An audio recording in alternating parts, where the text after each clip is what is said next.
Muy buenas tardes a todos, bienvenidos a Tarde 24, bienvenidos a MMD. Ya estamos arrancando con todo la tarde. Hay mucha información en el día de hoy, varios temas que están dando vuelta. Vamos a contar qué se está discutiendo en el presupuesto 2023. Atención que hay novedades también para la clase media en esa discusión que incluye temas de impuestos para el año que viene. Vamos a contar un poquito también qué pasó con Uruguay, que se enojó por el dólar Qatar y está imponiendo restricciones diplomáticas para la Argentina, importaciones y demás. Pero vamos a arrancar con lo que está sucediendo con la inflación del 100%, que reaviva la interna del oficialismo. Aparecen internas por todos lados hoy en el oficialismo, hasta por, ¿cómo se llama? Alfa, el de Gran Hermano. Ahora vamos a hablar un poquito de eso y cómo se generó también una interna por la respuesta de la vocero presidencial a un integrante de Gran Hermano que había acusado de pedir coimas a Alberto Fernández en otros tiempos. Bueno, también, y este me parece va a ser el tema eje en los próximos meses, cómo hacer para compensar a los sectores que son la base electoral del oficialismo con una inflación crucero del 100% anual. Eso está de nuevo haciendo crujir la interna del oficialismo. Primero con el bono de 45.000 pesos. Atención, porque ahora vamos a contar, está la doctora Andrea Falcone también, con Claudio Slotnick, quienes pueden anotarse a partir del lunes para cobrar el bono de 45.000 pesos en 2 cuotas en noviembre y diciembre. Y eso ya ha generado una disputa insólita entre un sector del oficialismo que impulsa ese bono, básicamente los 3 diputados de Patria Grande, ultrakirchneristas que se referencian con Juan Grabois. De hecho, uno de esos diputados ha dicho que ese bono es básicamente para que la gente coma y no se muera de hambre. Y del otro lado, Emilio Pérsico, que es funcionario del Ministerio de Desarrollo Social, y ha salido muy crítico respecto a ese bono el líder del movimiento Evita. Hasta hace 10 minutos, uno de los sectores que apuntalaban a Alberto Fernández. Fíjense lo que dijo Emilio Pérsico. Es difícil encontrar indigentes en una planilla de Excel, dijo Emilio Pérsico, criticando que se instrumente un bono como si fuera solución de los problemas sociales en la Argentina, cuando el problema de fondo es claramente la inflación corriendo al 100% anual. Es difícil en Argentina, con la mitad de la economía en negro, encontrar a los compañeros indigentes en una planilla de Excel, dijo Emilio Pérsico. Y agregó, todos los progresistas quieren sacar un subsidio cuando llegan al Estado. Atención con esto, porque si uno no entiende mal, ya marean a la sociedad el oficialismo con sus internas. Hay que empezar a leer fino qué es lo que quieren hacer. Porque por un lado anuncian el bono de 45.000 pesos, impulsado por un sector del oficialismo y anunciado por el ministro de Economía, Sergio Massa. Y por otro lado, del propio Ministerio de Desarrollo Social, salen a decir que es una medida en este momento que no sirve para nada. Entonces termina mareada la sociedad. ¿Cuál es el argumento de Emilio Pérsico, que dice que el gobierno tendría que trabajar mucho más profundamente con mecanismos como el monotributo social y demás para tratar de insertar a aquellos que están marginados del sistema de trabajo al mercado laboral? Que todo esto son cosas que no ayudan para nada y que en última instancia a veces terminan filtrándose a sectores que no lo necesitan. Hay actividades de la economía, dijo Emilio Pérsico, no registrada, que les va muy bien y que estarán en condiciones de percibir el subsidio, a pesar de que no les corresponda. Lo está diciendo un funcionario del Ministerio de Desarrollo Social. ¿Y a quién se refiere? El que tiene una carnicería en La Matanza gana muchísima plata, todo en negro, probablemente tiene empleados en negro. A ese hay que decirle que aporte, lo que está diciendo Emilio Pérsico, que ese puede acceder hoy al bono de 45.000 pesos, pues no tiene ningún registro.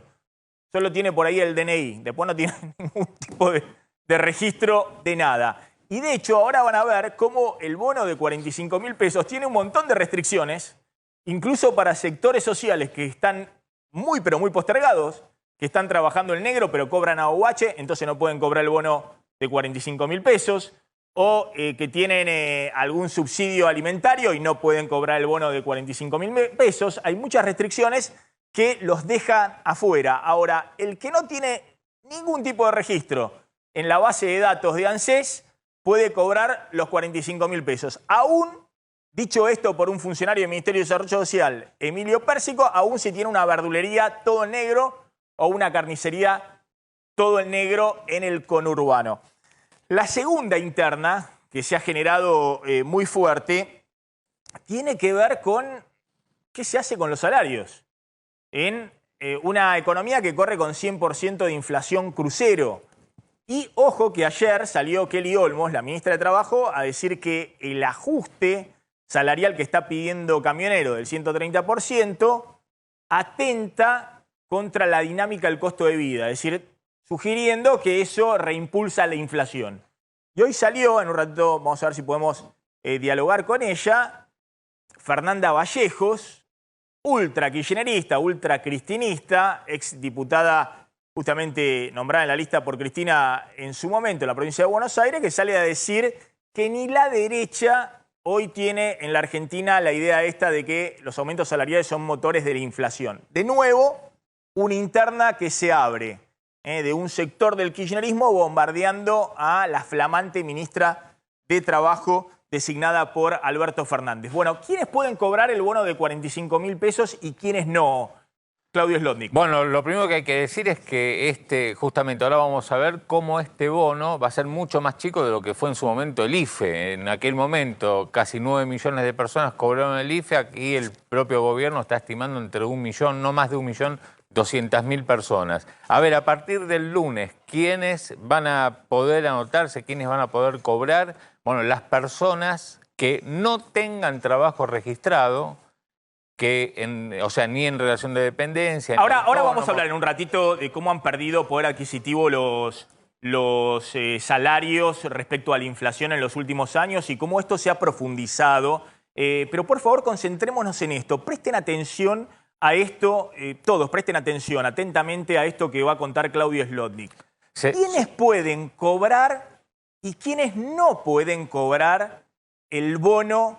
¿Y cuándo hay que inscribirse? Este bono de 45.000 pesos. Van a ver ahí en quiénes pueden cobrar y quiénes no pueden cobrar, cómo se ha dejado afuera a muchos sectores que obviamente están muy por abajo de la línea de pobreza, pero como dijo el diputado de Patria Grande, el bono lo único que apunta es a los que se mueren de hambre hoy en la Argentina, a ver si pueden llegar desesperadamente para que no haya en noviembre y diciembre una temperatura social que desborde. Hoy me decía alguien que se mueve en los barrios carenciados, están dando este bono porque en cualquier momento esto explota.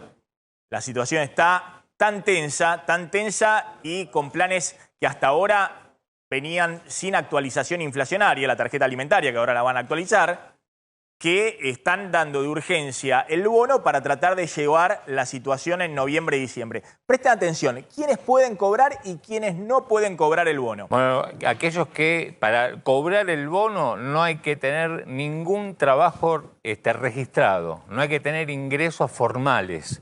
Aquella persona que trabaja en relación de dependencia o sea autónomo, o en una casa, trabaja en una casa particular, o sea monotributista, aún los monotributistas sociales quedan afuera, no pueden tener ningún ingreso.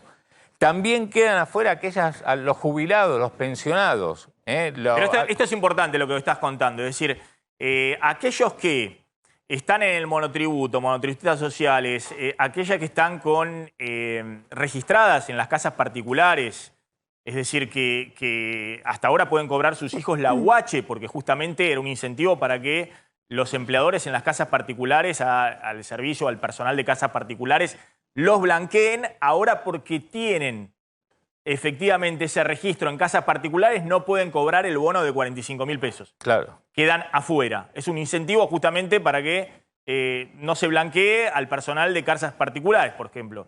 Porque si hay una persona trabajando en negro en una casa particular, servicio doméstico en negro, puede cobrar el bono. Ahora, si una persona está con todos sus aportes al día, en una casa particular no puede cobrar el bono. Tampoco aquellas personas que sean jubilados ni pensionados pueden cobrar el bono, ya sea jubilados en una caja provincial o a nivel nacional. No pueden cobrar, atención con esto, porque esto también es importante, nadie que tenga alguna asistencia del Estado. Por ejemplo, una persona que está desempleada y cobra el seguro de desempleo no puede cobrar este bono. Ya cobra el seguro de desempleo. Tampoco quienes perciban el potencial trabajo, la beca Progresar, no pueden cobrar tampoco aquellas chicas que tengan la asignación por embarazo o programas sociales, incluso no pueden cobrar quienes perciban la AUH. Quienes tengan AUH... Claro, claramente es una diferencia grande respecto cobrar a lo que era el IFE, el ingreso de emergencia que se dio en la pandemia, que, por ejemplo, los que tenían la AUH podían cobrar. Claro. Insisto, trabajadores en negro, las empleadas en casas particulares, los monotributistas estuvieran en negro o estuvieran blanqueadas, podían cobrar el IFE. Bueno, en este caso quedan todos excluidos. Esto habla también de, obviamente, de la estrechez económica que está el gobierno en medio del acuerdo con el fondo y tratar de alguna manera ir al que está fuera de todo. Lo que pasa es que ahí está la crítica de Emilio Pérsico, diciendo van a ir a buscar los indigentes en la planilla de Excel. Claro, yo cuando consulté en el gobierno hoy me decían este punto, el que viene, que es, ojo, porque no van a poder cobrar tampoco quienes tengan un bien registrado, quienes tengan un auto a su nombre o un inmueble a su nombre. Hablemos del carnicero. Si el carnicero trabaja todo en negro, pero tiene un auto... No te preocupes que el que tiene todo el negro tiene todo el negro. Bueno, ni obra social. Todo el negro. Esperá, ni obra social, sí, ni medicina prepaga, ni haya hecho consumos con la tarjeta en los últimos 2 meses. Está bien, pero lo que estamos hablando, todas esas cosas es lógico y está registrado justamente para que no haya filtraciones hacia arriba. Ahora, lo que estamos hablando de que hay restricciones hacia abajo, que no había con el tema del IFE. ¿Cuándo se tienen que anotar? El lunes, arranca el lunes, hay 15 días para anotarse, todavía no está la fecha en que esto se cobrará, seguramente será mediados de noviembre y según terminación del DNI, pero el lunes arranca, durante 15 días, se cobra 22.500 en noviembre, 22.500 en diciembre. Maxi, para aportarte algo, cuando se arrancó con esta idea de este programa, hablaban de 2 millones de beneficiarios. Y ahora ya están hablando de 1 millón. O sea, en apenas 5 días fueron bajando la base de datos muchísimo. Y hay que ver en este millón qué se incluye, porque realmente gente que no cobre ni plan social ni ninguna, hay que ver quiénes son y qué queda. Andrea Falcone, ¿qué tal? ¿Qué tal? Mirá, con respecto a los monotributistas sociales, a mí me gustaría aclarar 2 cosas. Muchos monotributistas sociales son personas que se están acercando a la edad jubilatoria y que las moratorias, como están diagramadas, no les alcanzan y utilizan el monotributo social para poder llegar a los aportes que necesitan. Con lo cual son personas que en realidad no tienen ingresos. Y además, el monotributo social vos lo podías dar de alta en forma virtual y desde esta semana ya no se puede dar de alta en forma virtual el monotributo social. Hay que ir presencialmente al ANSES. Bien, todo esto en un contexto, después vamos a hablar cómo quedan hoy los jubilados frente a los nuevos números de inflación. Ahora sí, todo esto en un contexto en el cual venimos contando, inflación últimos 12 meses, 83%. Ahí tenemos el primero de los gráficos que tiene que ver con la inflación. Algunos precios que van por debajo y la gran preocupación que hay el gobierno con el dólar oficial, que está por debajo últimos 12 meses de esa inflación del 83%, y una serie de sectores que van por arriba de esa inflación. La preocupación y la puja interna dentro del gobierno y las tensiones en el oficialismo tienen que ver con que el segundo gráfico, el segundo cuadro, claro, los salarios ya vienen perdiendo fuertemente frente a la inflación desde diciembre del 2016 hasta julio último, el último dato oficial, el segundo de los cuadros, el segundo que habla de los salarios, vienen perdiendo fuertemente desde diciembre del 2016 hasta julio del 2022, último dato oficial del INDEC, y esa pérdida salarial se profundiza con la inflación del 100%. Claramente se profundiza con la inflación del 100%. Y ahora, después de un ratito, vamos a hablar de esta interna entre Kelly Olmos y Fernanda Vallejo respecto a esto, porque lo que dice la ministra de Trabajo es que si hay aumentos salariales por arriba del 100%, hay un montón de trabajadores en negros, cuentapropistas y demás, que están quedando muy por debajo de la inflación.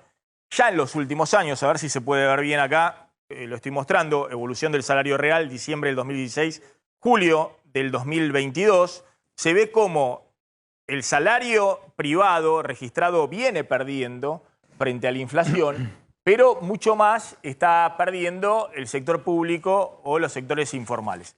Después vamos a retomar este tema si tenemos tiempo.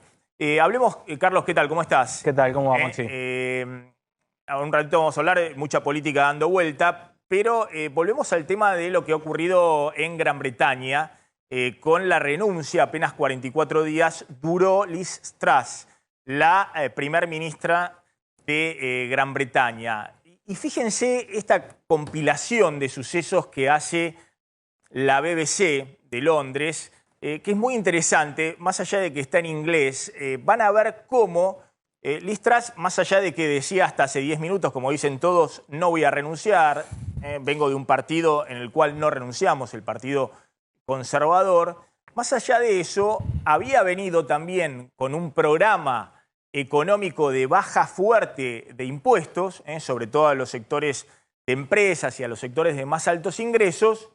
Dijo que esa era la filosofía del Partido Conservador en Gran Bretaña y de un momento a otro, ante una corrida de mercado de evaluación de la libra y una situación muy difícil desde el punto de vista económico, tuvo que dar marcha atrás, nombrar un nuevo ministro de Finanzas y hacer todo lo contrario de lo que había dicho económicamente inicialmente.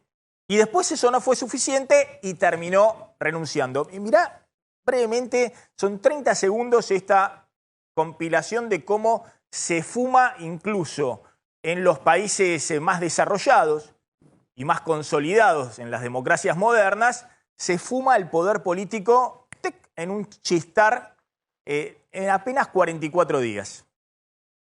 I'm a fighter and not a quitter. I am resigning.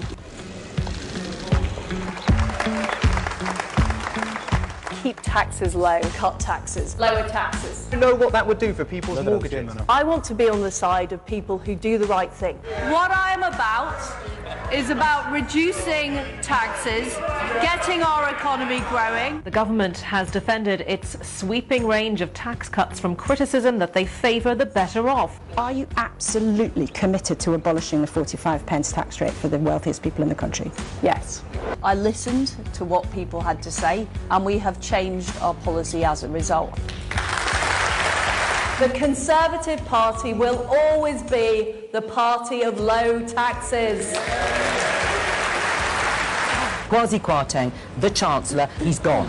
Should the Prime Minister go next, Mr Kwarteng? We will reverse almost all the tax measures announced in the growth plan. Gone, gone, gone, gone, gone, gone, gone, gone. Parts of our mini-budget went further and faster than markets were expecting.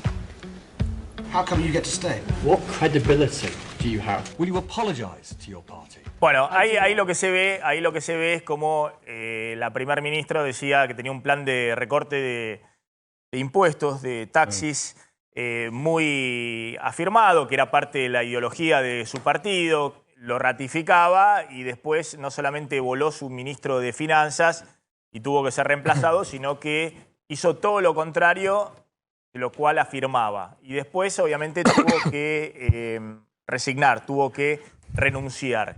Los medios, a veces cuando se habla de los medios acá en la Argentina y los políticos se enojan diciendo que hay movimientos destituyentes y se la agarran con los medios. Hace una semana, que era el Daily Telegraph, que había hecho este juego, poniendo... El Daily News. El Daily News. El Daily News. Bueno, un medio británico había puesto en su webpage una planta de lechuga y la primer ministra, diciendo ¿qué durará más?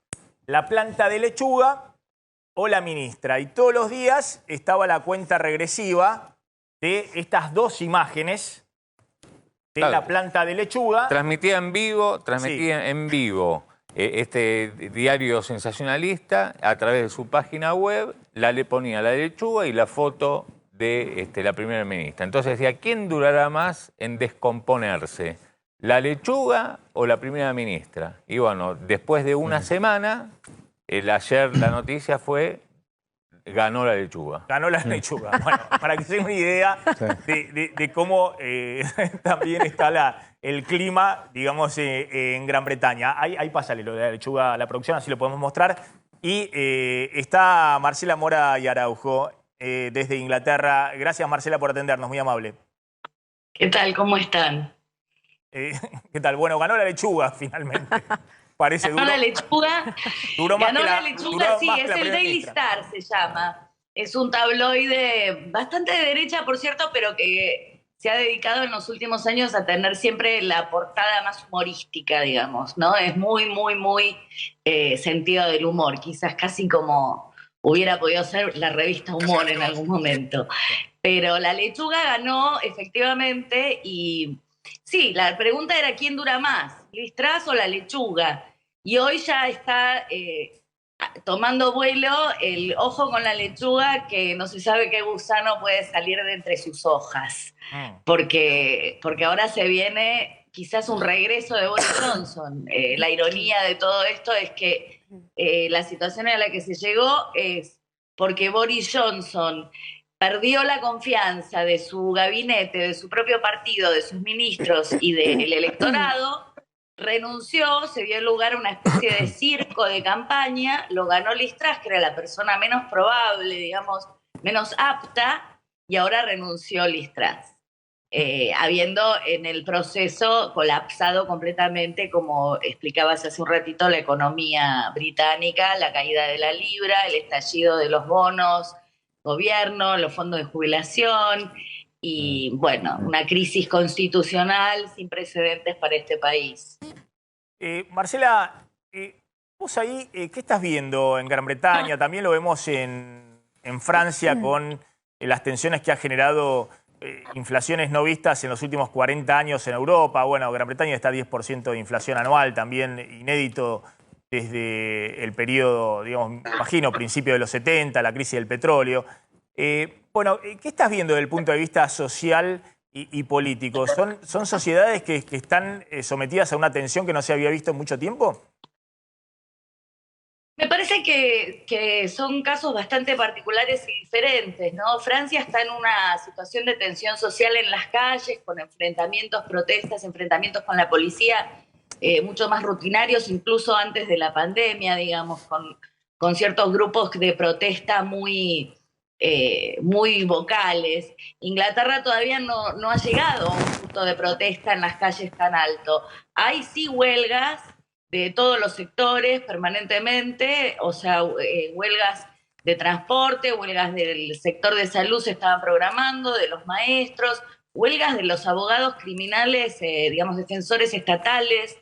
Entonces hay un colapso general. Lo que ha pasado en Inglaterra, en Gran Bretaña, que no es el caso en el resto de Europa, es el tema del Brexit. O sea, al salirse de la Unión Europea hace un par de años, se fue una gran cantidad de la fuerza laboral inmigrante que hacen todo tipo de tareas históricamente, desde ser médicos cirujanos hasta la persona que atiende en el bar, mucha gente del sector de cuidados, digamos, no quizás enfermeras y médicos, pero sí cuidados en hogares, cuidados de ancianos. Y hay, o sea, hay cifras que se jactan de que hay muy poco desempleo, pero en realidad lo que hay es un montón de vacantes sin gente que la llene. En un momento Liz Truss dijo que iba a abrir la inmigración, su ministra del Interior, que era una mano dura antimigratoria, renunció, y no sabemos bien qué va a pasar. Digamos, claramente tiene que haber, algo se tiene que ajustar mucho, pero todavía en Inglaterra no hay protestas en las calles de la misma manera que en otros países. Lo que sí hay es mucho miedo y ha aumentado el nivel de pobreza enormemente.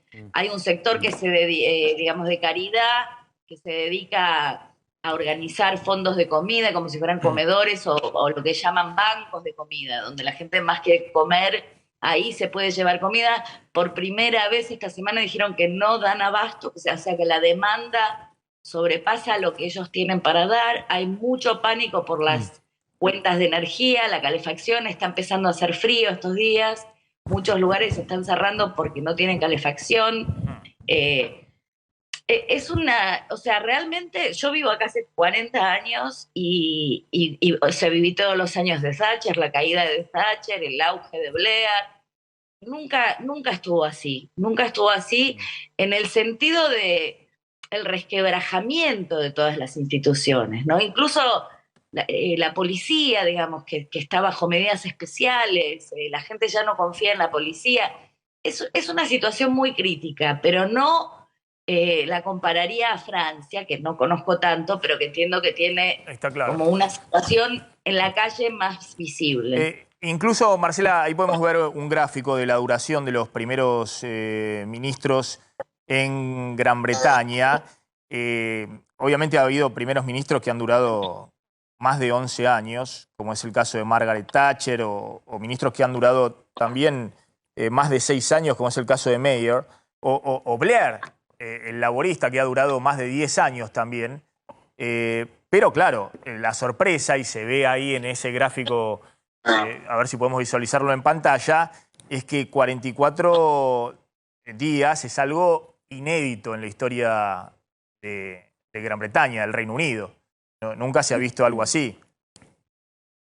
44 días es poquísimo. O sea, hay gente que lo está comparando, no sé, a primeros ministros de antiguas coronas que predatan mi llegada, digamos. Pero incluso lo que se comenta mucho acá con cierto regocijo entre los no simpatizantes de Liz Truss y que vendría a ser todo el país hoy por hoy, es que de esos 44 días, 20 fueron duelo por la muerte de la reina, que no se hizo nada, estaba cerrado el Parlamento, no había política, no había noticiero, no había nada, era puro duelo.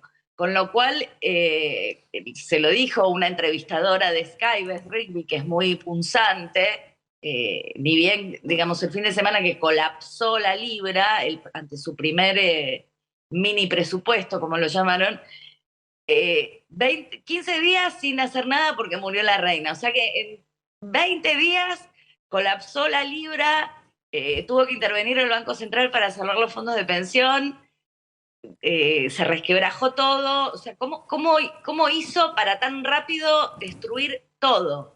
Y Liz Truss, que famosamente no tiene respuestas, no pudo responder nada. Sí, no, muy impresionante. Marcela, gracias. Muy interesante. Veremos cómo sigue. Como lo has contado. Lamentablemente eso se ha convertido en una telenovela, pero es bastante serio. Sí, antes lo veían desde allá y veían los cambios en Latinoamérica, lo que se llaman las tormentas políticas, ¿no? Pero ahora lo están viendo también en Europa. Gracias, Marcela, muy amable. Marcela Mora y Araujo desde Londres. Sí, te agrego un dato, Maxi, porque hacía mención recién a Francia, ¿no? Como que hay una gran crisis por huelgas, ¿no? El martes huelgas, todas las tapas de los diarios. Yo acabo de llegar y vos veías la tapa de los diarios, incluso la información que llegaba a Argentina, y parecía que era, según la crónica, algo muy parecido cuando vamos al microcentro y está todo tomado por los piqueteros. Bueno, nada que ver. Es decir, la ciudad seguía funcionando igual, los trenes llegaban 5 minutos más tarde, había taxis. Eso que parecía en la crónica un colapso, pero dista años luz de lo que realmente nosotros tenemos como colapso cuando nos vamos al microcentro todos los días en Buenos Aires. El colapso para ellos, porque estás hablando de las tapas de los diarios de Francia. Es más, nos decían el lunes, mañana no funciona Francia, mañana es un caos. Salvo que tengas una visión un tanto kirchnerista, de que los medios en Francia mienten, lo que vos estás contando, que el colapso para ellos es algo que para nosotros sería una normalidad muy light. Absolutamente. Eso es lo que estás contando, digamos. Sí. Que lo que ellos visualizan en todos los medios de comunicación como una situación totalmente inédita y muy inestable, para nosotros sería algo light. Absolutamente. En términos de lo que vivimos diariamente. Andrea, tenías unas placas para mostrarme de lo que está sucediendo con Mira, una de las placas que te traje, porque está circulando mucho en redes, tiene que ver con que la fórmula suspendida daría una jubilación de 150.000 pesos. No es así, esto es importante que seamos claros. Sí. Están los números nos marcan que tenemos una jubilación mínima de 43.000 pesos, si no contamos el bono, y que si tuviéramos la fórmula activa, la que suspendieron, que tenía incluido el índice de inflación, y que en definitiva eso es lo importante, tendríamos una jubilación de 49.466 pesos. Es decir, un 14% superior a la que tenemos.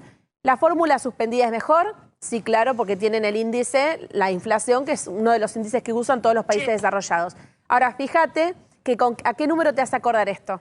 Esos 49.466. A la jubilación mínima más el bono. Es decir, que lo que hicieron fue calcular el bono para que la fórmula actual no quedara con una jubilación mínima solo para por la debajo. mínima y hasta 2 mínimas y demás, lo que hay una licuación impresionante de todo el resto de los jubilados. Que también ves, la jubilación media yo te la puse, 18% más tendría, y en la jubilación máxima que no te la agregué llega hasta el 24%. Esto es un dato que nos marca que quizás esta fórmula de movilidad que tenemos no es la indicada, sobre todo si esto que vos decías, tenemos una inflación crucero de casi 100 puntos anuales, ¿no? Sí, yo te digo una cosa, con el acuerdo con el fondo que va a durar 10 años, no hay posibilidad de que la Argentina vuelva a una fórmula jubilatoria indexada por inflación, mientras el FMI se meta en el diseño de la política económica. Porque una de las cosas que el fondo pone como requisito fundamental es que se desindexe gran parte del gasto jubilatorio y social. No estoy diciendo que está bien o que está mal, estoy diciendo que es la realidad de la Argentina por los próximos 10 años. De todas maneras, de los países, países desarrollados, el 50% tiene la inflación dentro de su fórmula de actualización. Claro. Aún en estos años que están con 7, 8% de inflación anual. Pero por eso, estoy contando el caso de Argentina. Con 100% de inflación, acá la fórmula es bajar drásticamente la inflación, porque el fondo no va a admitir que haya una indexación de las jubilaciones en los próximos años. Es más, el principal mecanismo de ajuste este año y el próximo sobre el gasto público es el tope a los jubilados, al gasto social, a todo lo que se indexa con la fórmula jubilatoria. Yo estoy describiendo lo que le pasa a la Argentina, sea este gobierno o el próximo o el que venga después. 10 años tenemos un acuerdo con el FMI donde el fondo dice que Argentina no puede tener fórmula de indexación ajustada por inflación. Es decir, ahora, está pero muy firme en el tema de, bueno, ¿tienen inflación alta? Bueno, les ayudará para licuar el gasto público. ¿Quieren mejorar la situación de los jubilados, de los asalariados? Bajen drásticamente la inflación. De todas maneras, te digo, paradójicamente, yo estuve reunida esta semana en la oficina de presupuesto del Congreso y le pidieron esta semana que ya entreguen un informe sobre la viabilidad económica de la moratoria. Es decir, que la moratoria va a salir antes de fin de año, la ampliación. Entonces, digo, año electoral, viste, todos los números, las moratorias. En el año electoral el gobierno puede ser que meta cosas. Yo te digo que la moratoria va a salir. El fondo no autoriza. Termina en diciembre.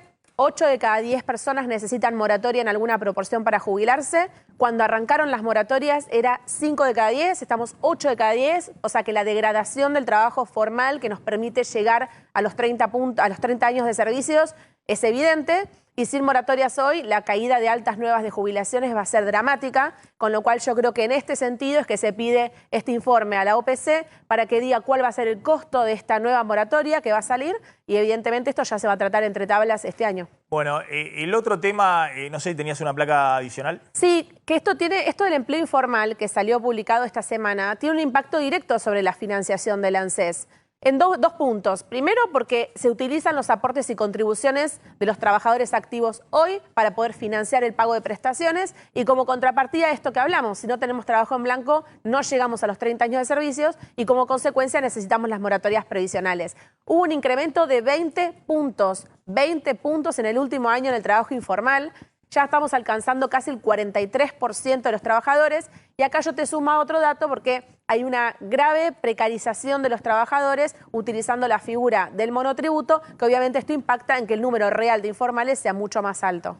Yo no quiero mostrar otra placa porque, digamos, me parece que aburre este tema y aparte, bueno, por motivos obvios, pero está claro que las jubilaciones están quedando muy atrás de la inflación. Con el último dato de 66%, 66,1% a septiembre, la inflación del INDEC, el aumento de jubilaciones a septiembre es del 49,1%. Es decir, estamos hablando de 17 puntos abajo de la inflación. Es decir, lo que para muchos nos sorprendía desde el principio de año, que es, bueno, empezaron abajo las jubilaciones frente a la inflación. En el primer trimestre tuvieron 16,1% de inflación y 12,3% el aumento a marzo. Decíamos, bueno, en la segunda parte del año, en general, cuando hay esos picos inflacionarios en marzo, a veces se pueden parejar. A junio ya veníamos con 36,2% de inflación y 29,1% del aumento, con el aumento de junio acumulado. Y con el último aumento de septiembre, ya estamos con 49,1% de aumento de jubilaciones y 66,1% de inflación. Es decir, vamos a terminar el año seguramente con un aumento de jubilaciones que puede estar en 73%. Aproximadamente. 73%. Y yo quiero ver el número de diciembre de inflación. Si es el que dice el gobierno, va a ser 95%. Puede ser 100%, pero pónganse que sea 95% la inflación este año. Bueno, las jubilaciones van a estar 20 puntos abajo de la inflación, enero-diciembre. Esto que decís igual... Puede estar 25 si la inflación... No es que aburre, visibiliza. Cuando publicó el presidente, si nos fijamos en el Twitter, que los jubilados iban a poder comprar televisores en 48... Si vos lees los comentarios, la cantidad de insultos, de gente reclamando, o sea, no hay medida en este momento que un jubilado pueda percibir positivamente porque está en una situación de hambre. De hambre todos, porque pensá que solo el 16% de los jubilados cobra arriba de 2 jubilaciones mínimas, o sea que tenemos en la mitad de la canasta básica arriba del 85% de los jubilados, en una situación realmente dramática. Entonces yo creo que a veces los jubilados, cuando nosotros les decimos la situación en números, ellos la ven palpable, porque además en lo que ellos consumen es donde más aumento hubo. En alimentos y medicamentos es donde más aumento hubo. Y la situación, Maxi, es dramática, no son solo números. Si decía Pérsico que se están mirando en un Excel, yo te digo que a los jubilados no los miran ni con un Excel. ¿Se entendió lo que hablé? Es decir, que en diciembre vamos a tener 73% de aumento de jubilaciones, vamos a tener 95-100% de inflación este año. El gobierno dice, bueno, pero los jubilados de la mínima o hasta 2 mínimas lo compenso con un bonito 3 meses. Está bien, pero el bono va por fuera de la jubilación. ¿Qué vas a hacer? ¿Vas a seguir con el bono después? Porque la jubilación la vas a estar ajustando al 73 en el año y después enero y demás. ¿Cómo haces el resto? Si la inflación va a seguir corriendo arriba del 100% en el verano. ¿Entonces vas a seguir con los bonos? Es decir, está bien. Para los que están arriba de las 2 mínimas, los licuás de una manera fenomenal. Para los que están abajo, en algún momento vas a tener que poner esos bonos dentro de la jubilación. Porque si no, siempre el base de cálculo es muy por debajo. Es decir, ese bono no se mete en la base de cálculo de la jubilación. Ni del aguinaldo. Ni del aguinaldo, ni de nada. Y los que tienen, los regímenes que tienen 2 aumentos al año, docentes, luz y fuerza. Pero bueno, vas a tener un gobierno también donde parte del gobierno va a decir qué horror esto, como está pasando con el kirchnerismo, que por ejemplo con todo lo que tiene que ver con los acuerdos salariales, con cómo ajustar paritarias, dentro del mismo gobierno se quejan públicamente porque está mal lo que está planteando una parte del gobierno, que es básicamente la que está manejando el Ministerio de Economía, y te vas a encontrar con un escenario político donde desde el mismo gobierno vos vas a encontrarte con gente que cuestiona lo que hace el propio gobierno. Ahora nos vamos a meter en ese tema con el tema aumentos salariales. ¿Cuál es la línea del gobierno con el tema aumentos salariales? Se lanza el Ahora 30 para la compra de electrodomésticos. Claro, formalmente el anuncio es que debía empezar a regir hoy, pero en general las cadenas de electrodomésticos lo van a hacer entre esta tarde y el próximo lunes. Es una medida, digamos que acá no hay restricciones, ¿no? Aquel que puede justamente pagar las cuotas puede acceder a estas compras. Esperamos un segundito, pues lo tengo en el móvil y ahora vamos a contar porque parece que hoy no están disponibles los productos para el Ahora 30. Ahora contás quién sí, quién no. Está nuestro móvil en una casa de electrodomésticos. Vamos hacia el móvil. Ahí está Gaby Prosperi. Gaby, ¿qué tal? ¿Cómo estás? Estamos en... Exacto. ¿Cómo estás, Maxi? Buen mediodía. Estamos en la ciudad de La Plata, en una casa de electrodomésticos, aquí en pleno centro de la capital bonaerense. Estamos con Augusto. Augusto es el gerente de ventas de aquí, que nos va a ayudar un poco a orientarnos, ¿no? Porque hay mucha gente que recién se está poniendo a tono respecto de este Ahora 30 que se viene. Es la única posibilidad, Maxi, para por lo menos los empleados, los laburantes de clase media, que viene la época del Mundial y quieren, por ejemplo, renovar los televisores o ven la posibilidad de renovar los televisores. Bueno, la única chance que tienen es financiar de alguna manera su compra. Esto va a ser no para todos los televisores en principio. Augusto, te pregunto ahora sí. Sí, Gaby, ¿qué tal? Buenos días. En principio va a ser para pulgadas de entre 50 y 65 pulgadas. O sea, que con un precio de más o menos entre 100.000 y 200.000 pesos, como los que vemos acá. Sí, sí, correcto, Gaby. Más o menos estás entre 100.000 y 200.000, con una tasa, según lo que nos dijeron, porque todavía están puliendo algunos detalles y estamos esperando la luz verde, a lo mismo que los clientes para arrancar con esto. Una tasa aproximada de 48, sí. 48, o sea que este que está saliendo 150.000 pesos, ¿en cuánto quedaría final? Calculale 220.000 en 30 cuotas, fijas. Cuotas fijas. Maxi, está escuchando a Augusto si quieren hacerle consultas de allí. Sí, Augusto, entonces es para partir de LED de 50 y 65 pulgadas. ¿Cuánto cuesta, me decías, un LED de 65 pulgadas? ¿Qué tal? Y estamos entre 100.000 y 200.000, variando la marca y algunas especificaciones técnicas de la tele. Todos Smart TV, obviamente. Obviamente esta es la temporada alta, ¿no? Se viene el Mundial y demás. ¿Cómo vienen las ventas? Y justamente sí, hay mucha expectativa en cuanto a lo que es el Mundial. Las ventas vienen bien, pero bueno, estimamos y calculamos que esto va a dar un golpe hacia arriba de lo que es la venta, ¿no? Al consumo. Sí, y el consumidor en general busca crédito, este tipo con tarjeta de crédito, digamos, para comprar, porque claro, son montos importantes como para, salvo que tenga algunos dólares ahorrados en el colchón. Sí, sí, no, la gente lo que más quiere utilizar es la tarjeta de crédito para hacerlo en cuotas. Claro.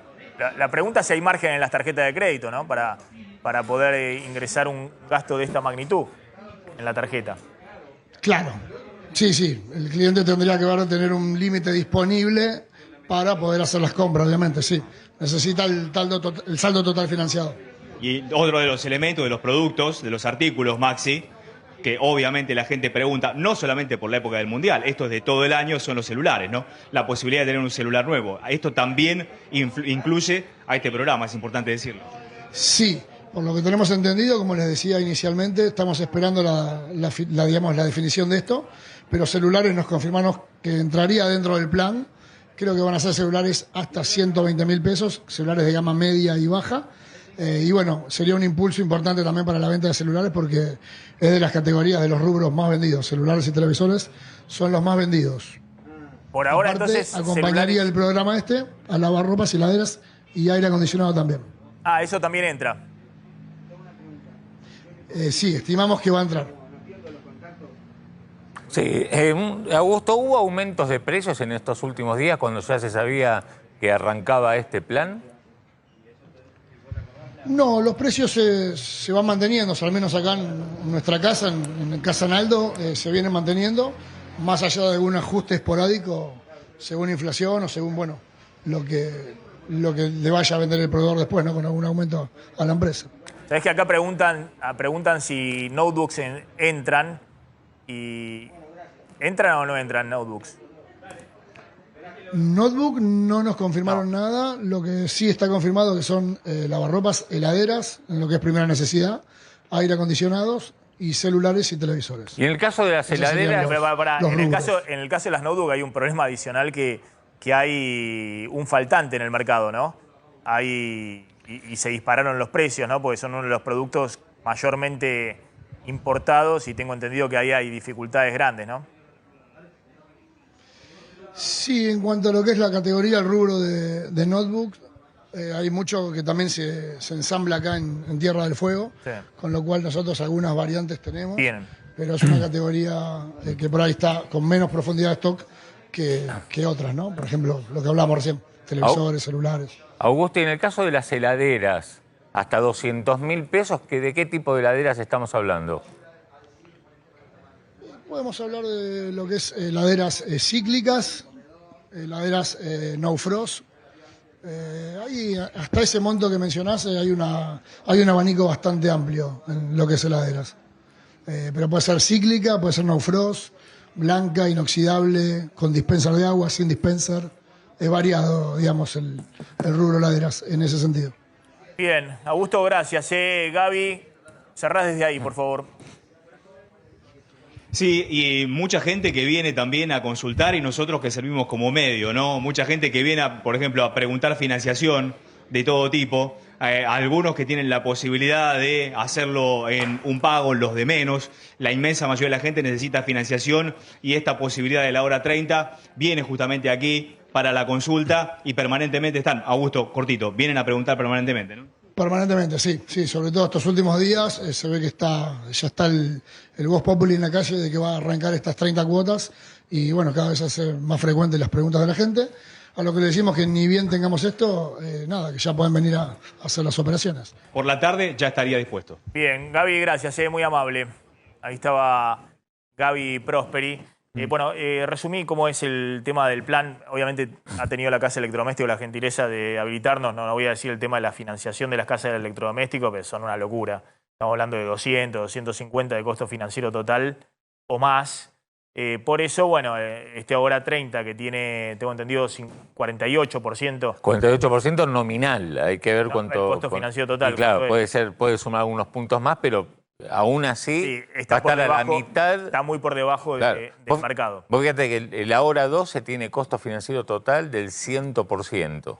Y esta, aun cuando le sumes algunos puntos adicionales, respecto al ahora 12 va a quedar más barato.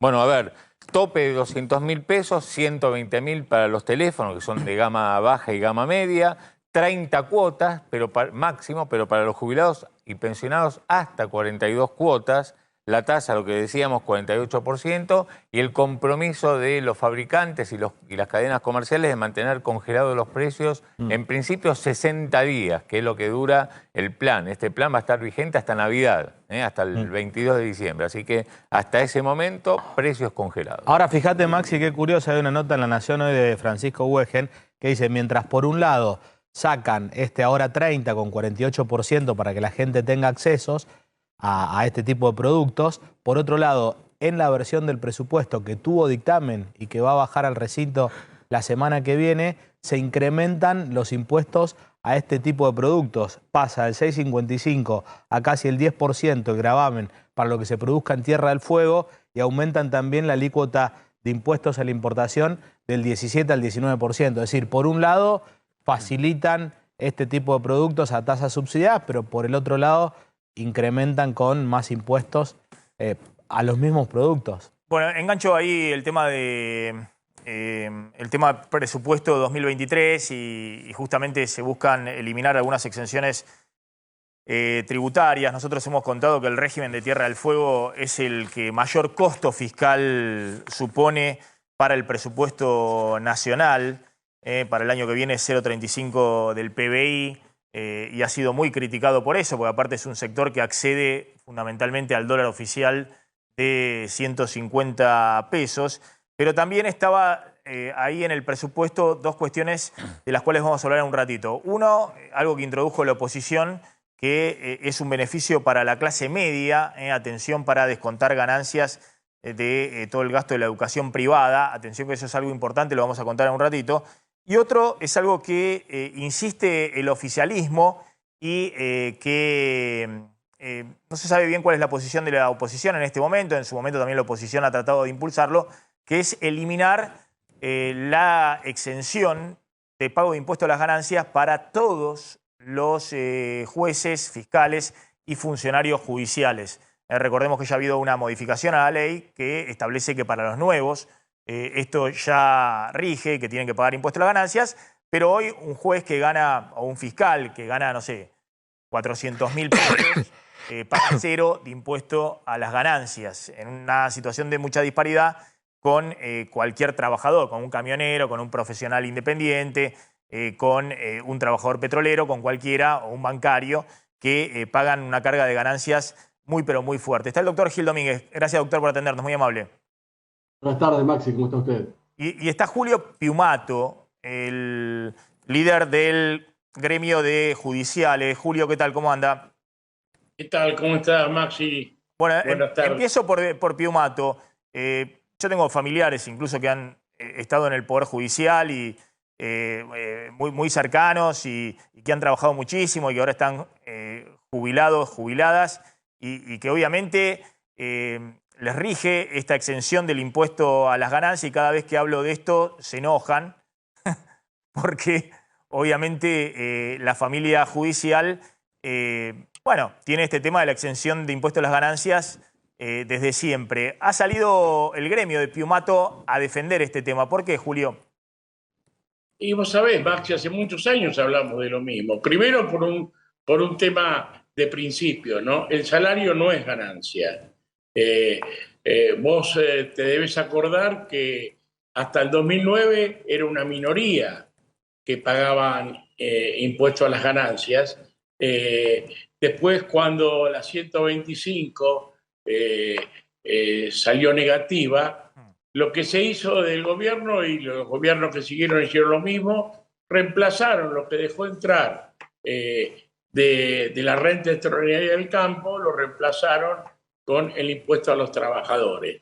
Y si vos ves la suma que se recauda por impuesto a la cuarta categoría, que no es ganancia, el salario no es ganancia, es similar o es grandilocuente de todas las cosas. Así que la lucha de los trabajadores siempre está en contra de ese impuesto. En la historia, los trabajadores nunca pagaron impuestos, el famoso impuesto a la cuarta categoría. Más te digo, cuando hizo la reforma machinera en el año 2000, que fue tan criticado por el golpe a la clase media con su tablita, él explicaba que en la cuarta categoría el destino de la reforma que había hecho es que pagaran ganancias solamente aquellos que cobraran más de $5.000. Es decir, decía que solamente iba a afectar a los ejecutivos de empresas transnacionales, ¿no? Ahora, después... Julio, perdón un segundo, ¿no? Porque el tema del impuesto a las ganancias y demás se llama acá en la Argentina impuesto a las ganancias, en otras partes del mundo, en Inglaterra, en Estados Unidos se llama impuesto a los ingresos. Es decir, determinados ingresos ya a cierto nivel, la discusión es a partir de qué nivel pagan impuesto a las ganancias o impuesto a los ingresos en la mayoría de los países desarrollados, en todos los países del mundo. Ahora, ¿cuánto pagan salario también? Pero vamos al caso ¿Cuánto cobran salario? Pero vamos al caso de la Argentina. Vamos al caso de la Argentina.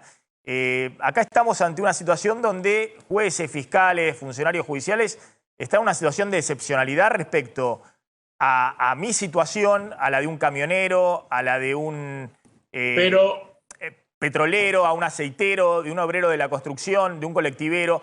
A ver, voy con el doctor Gil Domínguez. Y discúlpeme, pero voy a... pero te digo algo frente a eso. A ver. Escúchame, si vos tenés una persona enferma, una enfermedad terminal, enfermémonos todos enfermedad terminal. Desde lo conceptual, no tenemos que igualar para abajo. Tenemos que luchar para, como fue históricamente, los trabajadores no paguen ganancias. Más te digo, la reforma que hizo el 2016, que se planteó una cuestión progresiva, se copió el sistema imperante en Estados Unidos, que era de acá para más. Con este sistema que te estoy diciendo, hoy ya pagan 300 jueces, hay 400 que no pagan, pero hay 200 cargos que no se cubren.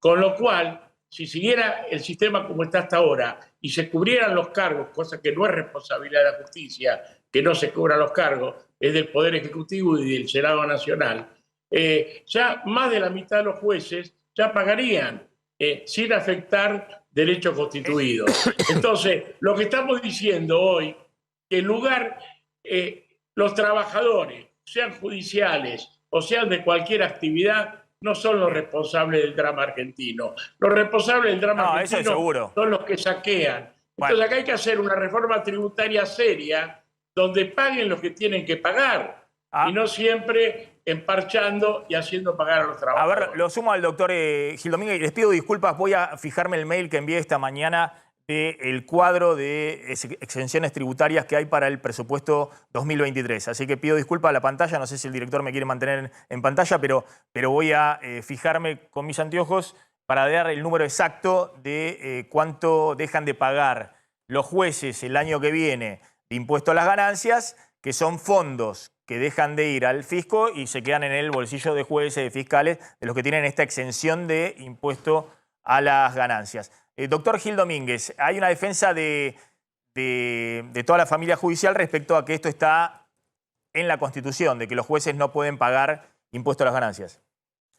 La Constitución es clara en cuanto a la intangibilidad de los salarios de los jueces. Esto es que no puede haber ningún acto, ya sea por parte del Poder Legislativo o por parte del Poder Ejecutivo, que le sustraiga especialmente a los jueces parte de su salario. Pero esto no implica que los jueces y las juezas deban pagar en igualdad de condiciones, en base al principio de igualdad ante la ley de las cargas tributarias, un impuesto que está fijado para toda la población. Porque si el impuesto a las ganancias afectara la intangibilidad de los salarios, entonces también el impuesto al IVA afectaría la intangibilidad de los salarios. Claro. La Constitución es muy clara y muy concreta en proteger el salario de los jueces respecto de extracciones parciales o especiales destinadas a disminuir su salario. Pero bajo ningún punto de vista genera una situación de privilegio o de excepción en lo que hace el principio de igualdad ante la ley respecto de tributos que paga toda la población. Y esto lo sostuvo con mucho énfasis y con mucha densidad conceptual en su momento, en el año 2006, Horacio Rosati, en una causa que llamó la causa Gutiérrez, en donde Rosati en esa época actuó como conjuez y quedó en disidencia. Pero hoy es muy importante ese antecedente, porque ahí Rosati reafirma y desarrolla estos conceptos, y hoy es el presidente de la Corte Suprema de Justicia y el presidente del Consejo de la Magistratura. Y en esta doble función él ha sostenido, a lo largo de toda su obra y cuando le tocó actuar como conjuez, la constitucionalidad del impuesto a las ganancias. Entonces, si existe impuesto a las ganancias, lo deben pagar todos aquellos trabajadores en igualdad de condiciones. Después está la discusión filosófica que plantea Piumato. Si el salario es ganancia o no es ganancia. Ahora, o es ganancia para todos o no es ganancia para nadie. Está bien el punto. Situaciones de no hay ganancia para nada. Bueno, está bien, pero Piumato, de lo que estamos hablando, ahí está la exención. Son 237.000 millones de pesos que se van a dejar de recaudar el año que viene, 0,16 del PBI, Perdóname. por la exención del impuesto de un grupo reducido de jueces y funcionarios del Poder Judicial. El Banco Central por la LELIX, 577.000 millones por mes. No, está bien. No por año, por mes. Entonces, si vamos a decir que el problema de los argentinos son los que los trabajadores pagan más o menos impuestos a la ganancia, estamos mal. No es el problema de los argentinos. Acá, por eso, es con el mismo sentido. Si tenemos 45% de pobres, seamos todos pobres. No, está bien lo que haremos. Porque el que no es pobre es un privilegiado. No, lo que decimos, esa lógica, yo soy peronista, y en la lógica de los derechos no son privilegios, son derechos. Y nosotros defendemos nuestros derechos. No, pero... Como todos los trabajadores defienden los derechos. Desgraciadamente, en la Argentina, los únicos privilegiados, en serio, es la usura financiera. Vos pones un peso en un banco y te dan una tasa de interés. Pero si lo pones, ese mismo banco, ese peso tuyo, se lo da al Estado con la LELIC y cobra 4 o 5 veces más de lo que te pagó a vos. Piumato, espérame un segundito. Espérame un segundito, porque me está haciendo una ensalada terrible. Yo simplemente lo que estoy... Un segundo. El fracaso económico estrepitoso de este gobierno, del anterior, del último gobierno de Cristina, ese fracaso estrepitoso que pone una mirada muy crítica y muy enojada de gran parte de la sociedad respecto a nuestra dirigencia política, que se expresa en el 100% de inflación y en lo que usted cuenta, que haya 8 millones de stock de LELIC, a esta tasa de interés va a ser el doble en un año, estamos con un dólar a 300 pesos y en una dinámica que si sigue así, 100% de inflación, 100% de tasa de interés, el año que viene vamos a una situación todavía más complicada. Todo esto que usted está contando es cierto y habla del fracaso de nuestra dirigencia política, en particular hoy de la que está gobernando, de los que están hoy en el gobierno. Ahora, Acá estamos hablando de otra cosa. Acá estamos hablando de que hay una situación en la cual hay trabajadores que pagan el impuesto a las ganancias religiosamente o incluso trabajadores muy humildes que a través del monotributo también están pagando, porque ahí está subsumido el impuesto a las ganancias. Y después tenemos jueces, fiscales y funcionarios judiciales que pagan 0 de impuesto a las ganancias. Entonces, pero es una lucha, perdóname. Bueno. El movimiento obrero, los trabajadores no aceptan esa lógica. Estamos en temas de injusticia total. Los derechos se defienden y se conquistan.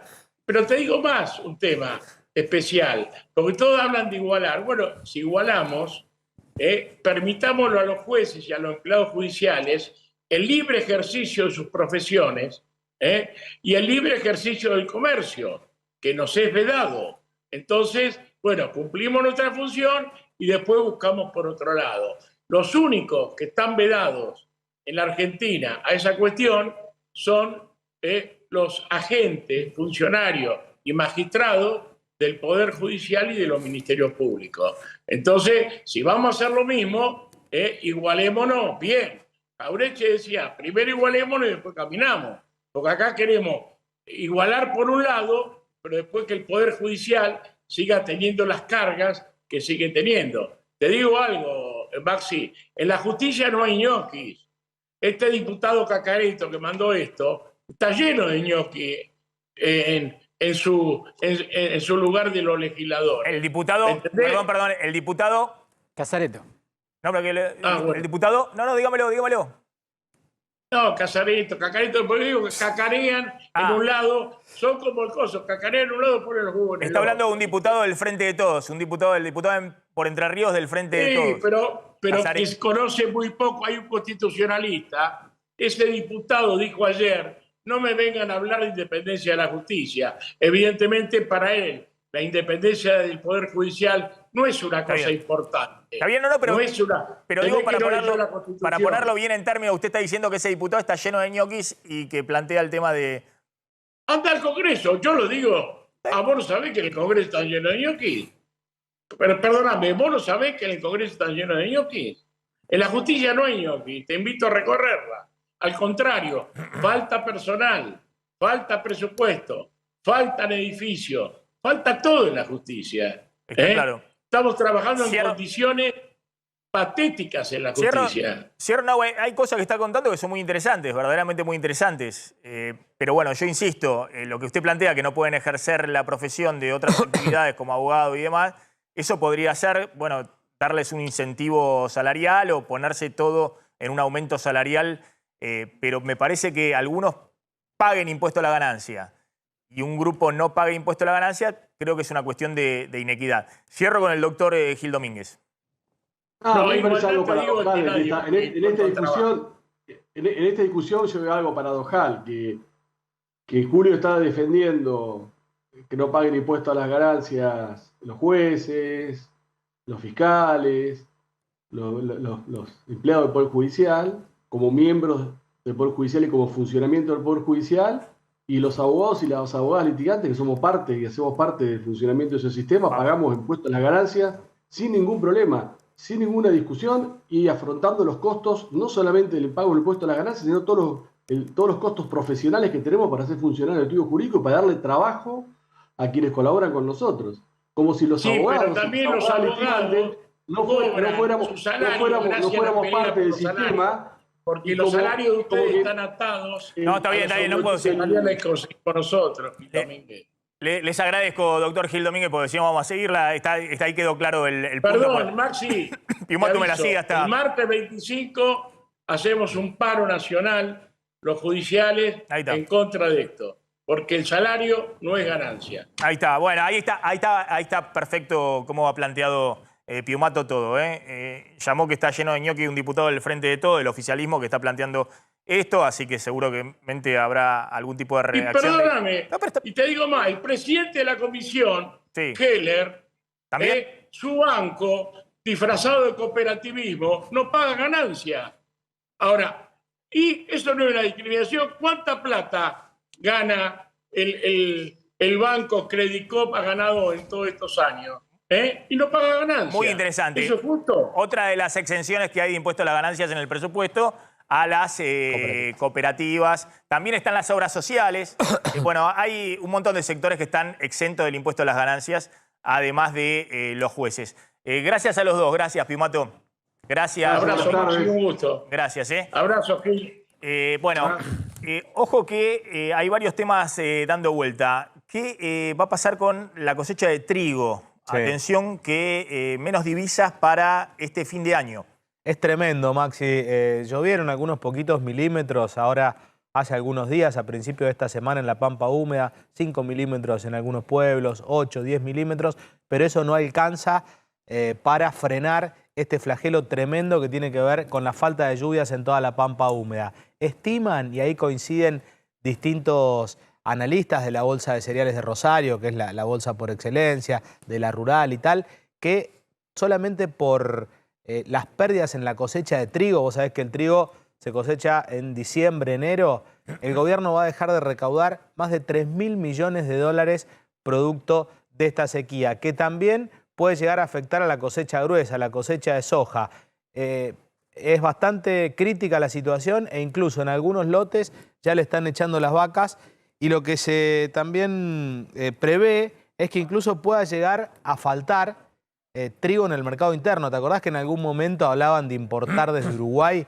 ¿Por qué? Porque ya hay compromisos con exportaciones y lo que se produce, si bien alcanza bien, con sequía y todo, para abastecer al mercado interno, con las exportaciones que ya están habilitadas estaríamos muy justos con los stocks. Pero mala noticia para el gobierno, fundamentalmente por las pérdidas para el trigo, pero también para la soja, que está en una etapa mucho más, que le falta más para todavía llegar a la cosecha, pero también va a verse afectada por la sequía. Atención, está Gustavo Descalzi en Uruguay porque Uruguay iniciaría acciones diplomáticas contra Argentina por el dólar Qatar. Gustavo, ¿qué tal? ¿Cómo estás?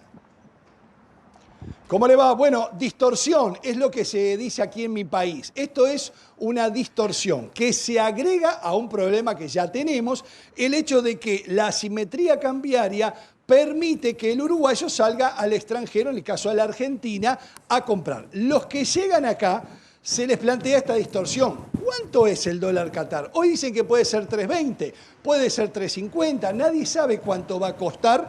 Y también lo que enérgicamente se queja el presidente del Uruguay hacia la Argentina de que esta es una medida que modifica el espíritu del Mercosur y complica la relación dentro de estos países. Quiero decirle este tema porque en estas horas mi país empieza a hablar con los socios del Mercosur.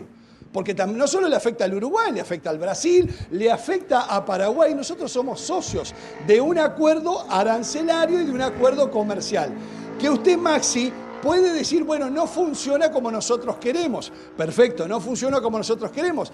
Pero esta medida que es tomada por el gobierno de Argentina afecta inmediatamente y afecta a todas aquellas personas que quieran gastar por encima de los $300 en su tarjeta un gasto realizado fuera de su país. Y acá, yo estoy en Punta del Este ahora, Maxi, y acá en Punta del Este hay una bronca con este tema y hay un enojo, y es por eso que esta medida tomada en la Argentina, que acá consideran de arbitraria, que distorsiona, es posible que sea llevada hasta las últimas consecuencias en las próximas conversaciones que tienen nuestros cancilleres esta semana y semana que viene. Bueno, vamos a ver ahí qué pasa, ¿no? Porque, claro, los uruguayos están preocupados porque seguramente con este dólar de 320 en el día de hoy, ¿no? 320 estamos. 321, casi. 321 pesos va a haber una merma de argentinos en Uruguay. Sí, porque se les encarece. Y ahora, mire, me voy a tomar estos 10 segundos para lo que hablé hoy a la mañana con un experto, estos expertos que conocen el tema. Dice, ¿cómo es posible esta medida que no solo es antidemocrática, que favorece al que tiene dinero?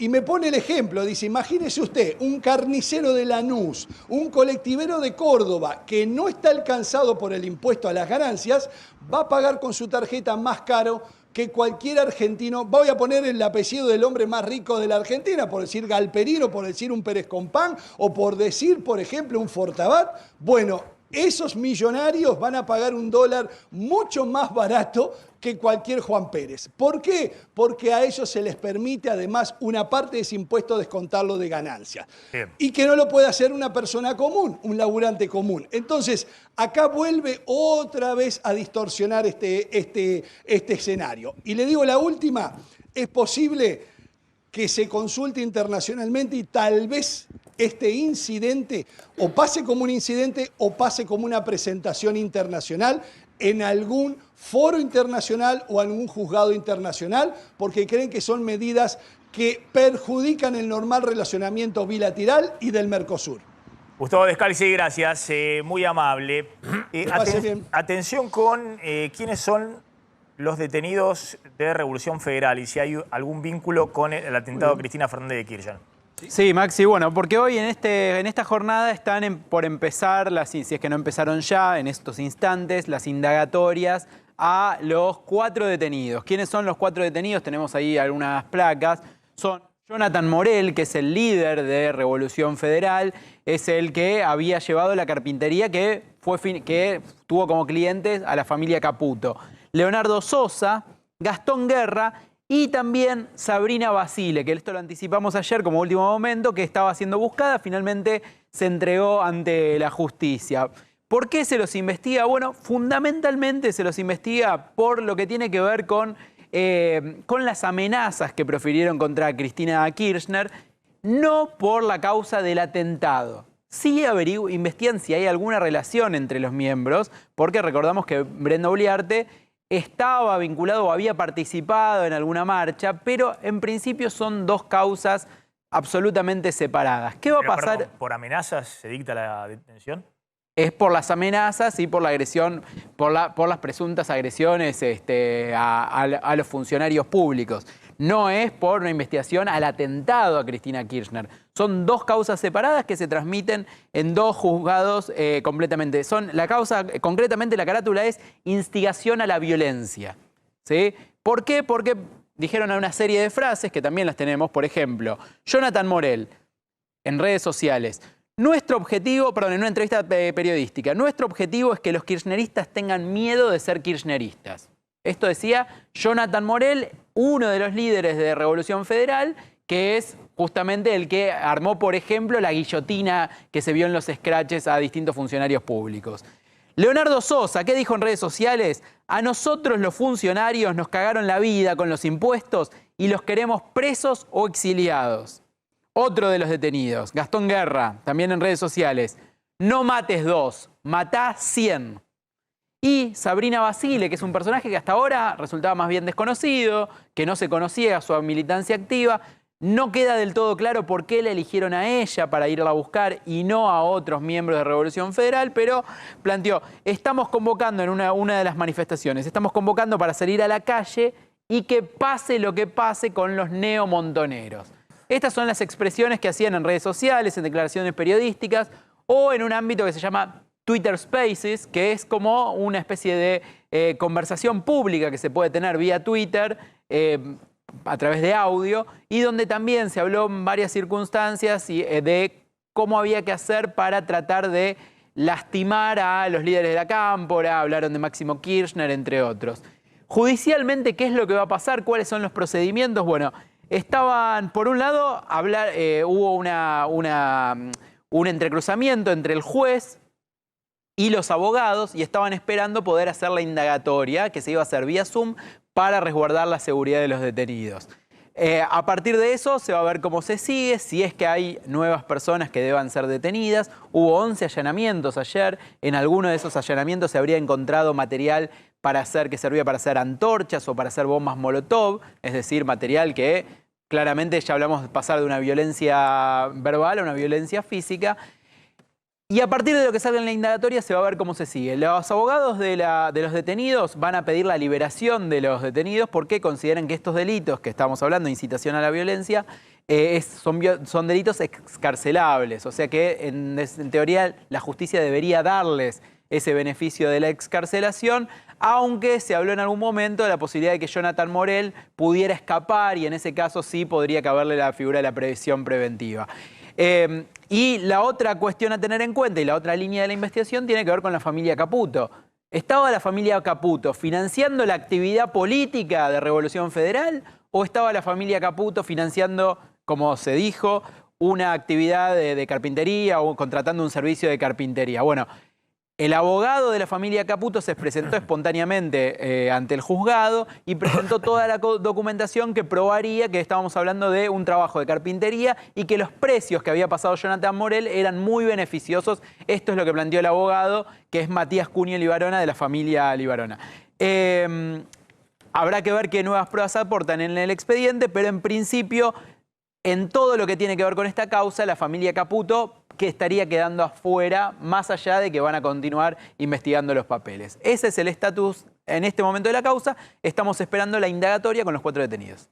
Estaba pensando que, bueno, justo habíamos hablado con el doctor Gil Domínguez, un poco para que podríamos saber un poco desmenuzado un poco de este tema, porque acá se juegan dos cosas muy sensibles, que son por un lado la libertad de expresión. Está claro que la libertad de expresión nos da la posibilidad de ir a un teatro y pararse en la parte trasera del teatro y gritar fuego, fuego. Eso no es libertad de expresión.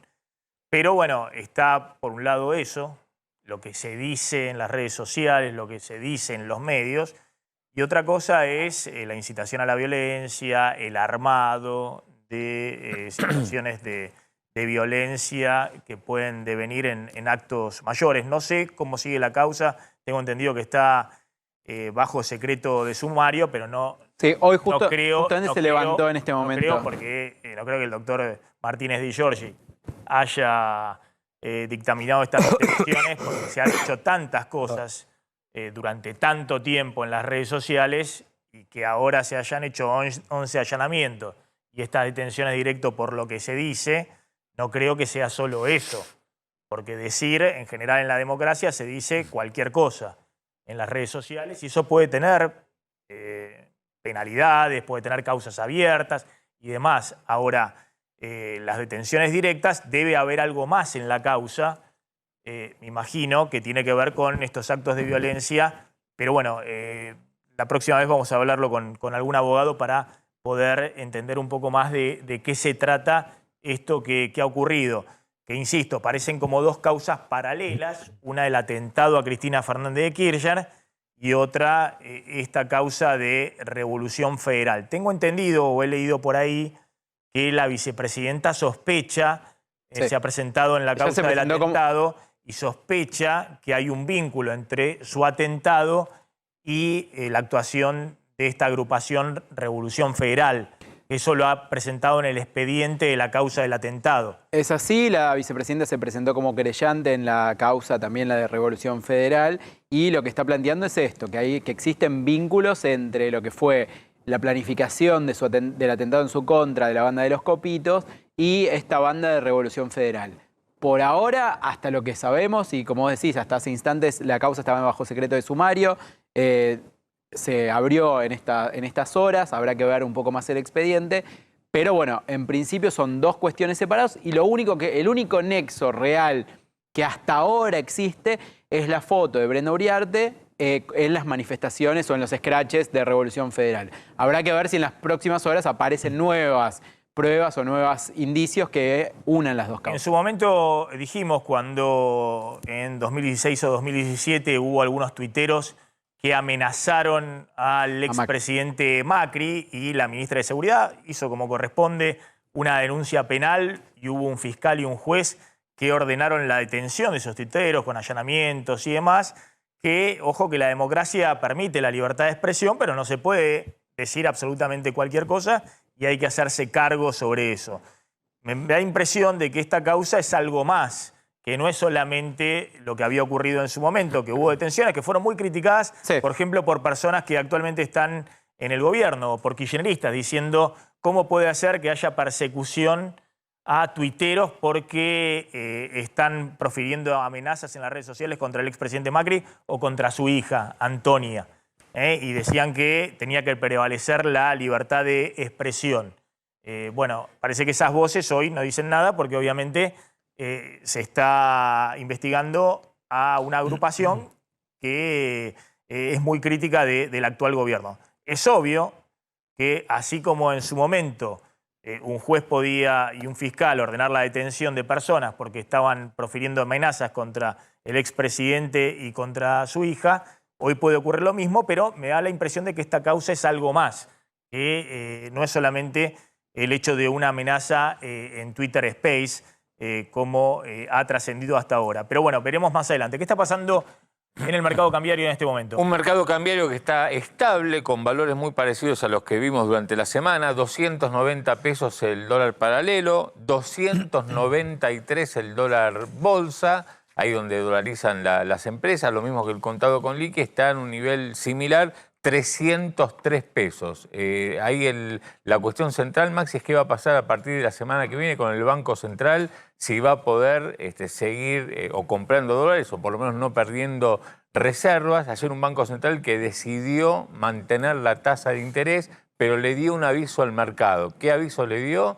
Le dijo, después de la reunión de directorio, si vuelve la volatilidad financiera al mercado cambiario y vuelve la volatilidad en el precio de los bonos, el Banco Central va a seguir, como hizo ya en el mes de junio-julio, comprando bonos para sostener estos precios de los dólares financieros y que esto no impacte en la inflación. Lo dijo textualmente ayer Miguel Pese ahí en la reunión de directorio. Oh, genial. ¿Va a comprar bonos? ¿Con qué los va a comprar? Y va a emitir pesos. Emitiendo pesos. ¿Y los pesos dónde van a ir? Y hace 2 semanas emitió... Sale un bono en pesos. El Banco Central emite pesos, va a buscar el dólar. Así que no es tan sencillo, digamos, ¿no? Manejarse en esta calecita.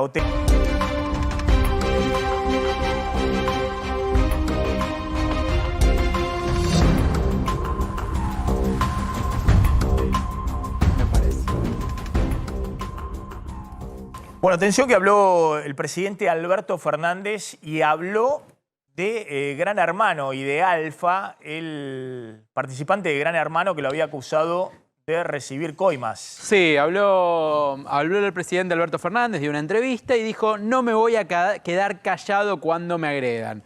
Yo lo único que tengo para dejarles a mis hijos es mi decencia, planteó Alberto Fernández. Y si el que ataca es alguien muy importante o un energúmeno, yo voy a reaccionar del mismo modo.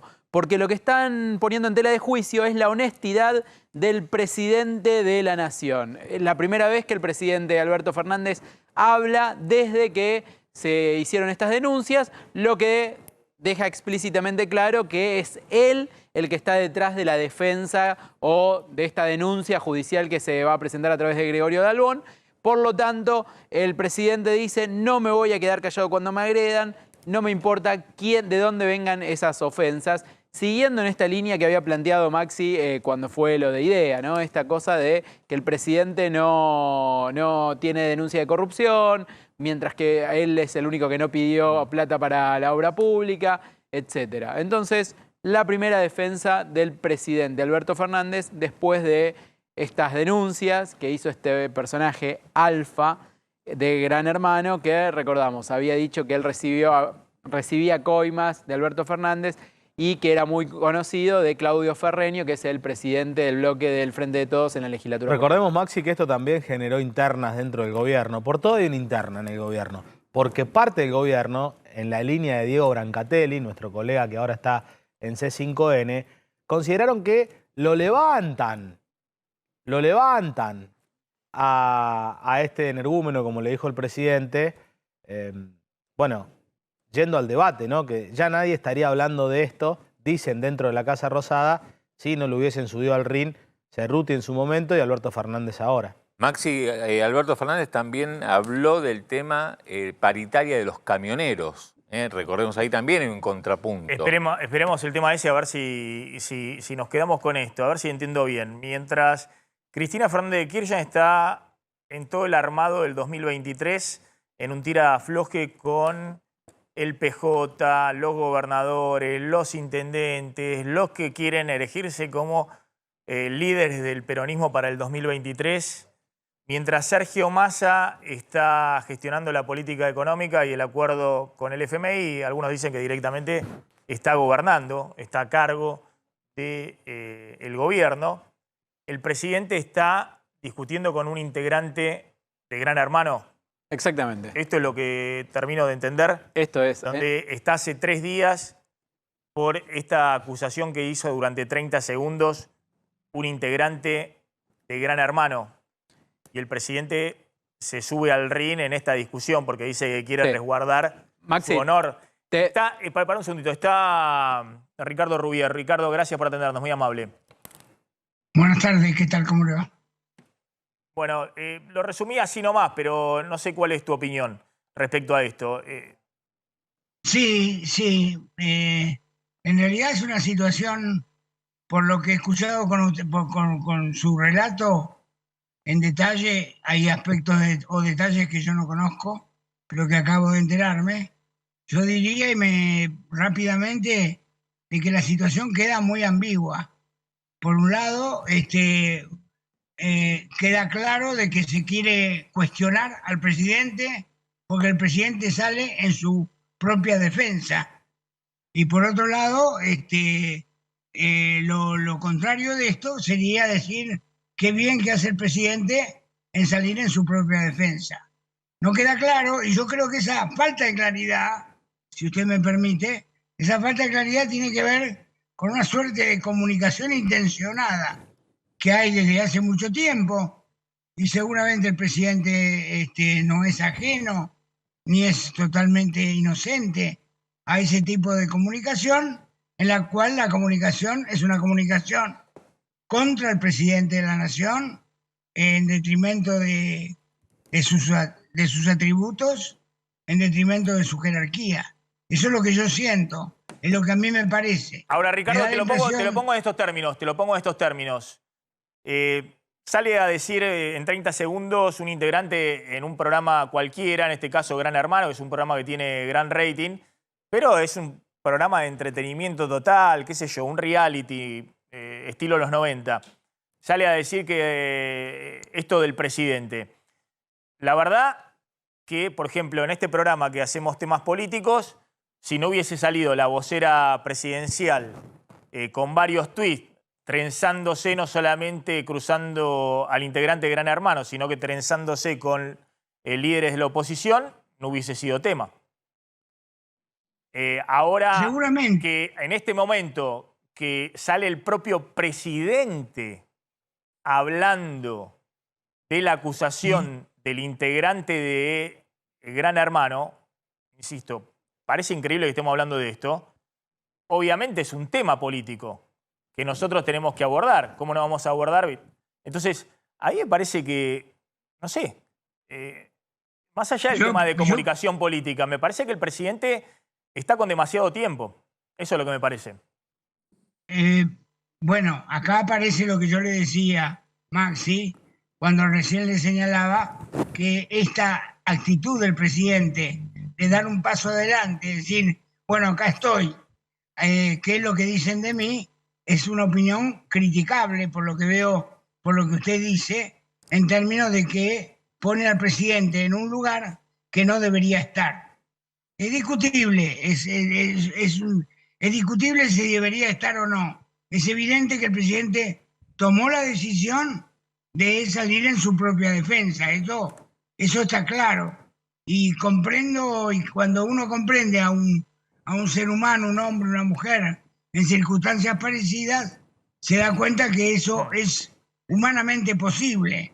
Humanamente posible a usted o a mí, humanamente posible no, dentro de 5 minutos nos pueden decir que somos corruptos y reaccionar de una manera similar. Sí, pero es el presidente, ¿no? Sí, es el presidente, pero también es cierto, Maxi, que le cabe al presidente también medir en ese sentido sus reacciones, esperar de parte del presidente. Por eso dije antes, ¿no?, que había habido toda una campaña, hay toda una campaña de comunicación, está claro, contra el presidente, y dije de la cual el presidente no es inocente. Ricardo, gracias, como siempre, muy amable. Ahí está Ricardo que le vaya muy bien. Rubier. Bueno, vamos a avanzar con los temas. Atención, el datito económico que tenés, Claudio. Bueno, porque en el dictamen del presupuesto 2023 se incluyó una medida a pedido de la oposición, a pedido del diputado de origen radical, Emiliano Jacobiti, para que se pueda deducir del impuesto a las ganancias las cuotas que se pagan en los colegios privados a partir del año que viene, con un tope del 40%. O sea, hasta el 40% de la cuota del colegio se puede deducir de lo que se paga de ganancias. Teniendo en cuenta el nuevo piso es de 330.000 pesos. No solamente eso, habrá que ver si esto sale aprobado, después cuál es la reglamentación de la medida, porque la intención también es que los gastos educativos, por ejemplo, que se hacen cuando se compra un libro o se paga un curso, hay que ver si incluye, por ejemplo, los viajes de los estudiantes argentinos cuando viajan al exterior, no se sabe, habrá que esperar la reglamentación. Bueno, todos estos gastos van a estar incluidos en la posibilidad de deducir hasta un 40% de estos gastos en el impuesto a las ganancias. Ahora, fíjate que a pesar de la incorporación que hace el oficialismo de este pedido de la oposición, Juntos por el Cambio no le vota el dictamen. Se traba ahí la negociación porque había distintas posiciones dentro de Juntos por el Cambio. Y se traba el apoyo al dictamen para el presupuesto en Juntos por el Cambio por esta cláusula que tiene que ver con la arbitrariedad que tendría el gobierno para tocar el tema de retenciones ante una situación, por ejemplo, de una suba de la inflación por encima del 60%. Esta cláusula es la que termina de alguna manera alineando a todos Juntos por el Cambio para que no le voten el dictamen y para que no acompañen la semana que viene, aunque en el oficialismo tienen los votos, Maxi, ¿no? Sabes que yo creo que el tema de esa cláusula, porque el gobierno ya está con retenciones del 33% Correcto. en soja, no tiene ningún tipo de margen de maniobra para seguir subiendo retenciones. Podría en trigo y maíz subir, tiene ahí un margen. Claro, hay un margen legal, ¿no? No pero, político. Pero no tiene ningún margen político, pero yo creo que esa cláusula no la bajan porque el Fondo Monetario les exige que no la bajen. Digamos, porque el fondo está muy cuidadoso y dice, sí, ustedes se quieren bandear con el gasto público el año que viene, bueno, suban impuestos. Claro. Entonces, yo creo que, porque para el gobierno uno dice, ¿qué van a hacer con las retenciones? No lo hicieron hasta ahora, lo van a hacer en el año electoral, cuando el gobierno va a estar totalmente hackeado, va a subir retenciones, no tiene margen. Pero me parece que en la negociación con el fondo deja entrever que es fundamental achicar el déficit fiscal y que si no lo hacen por el lado del gasto, lo tendrán que hacer por el lado de los impuestos.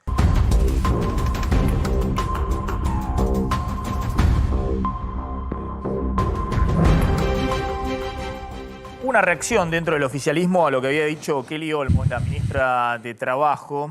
La ministra de Trabajo había dicho respecto a la paritaria de camioneros que está negociando con una pretensión de camioneros de 130% de aumento.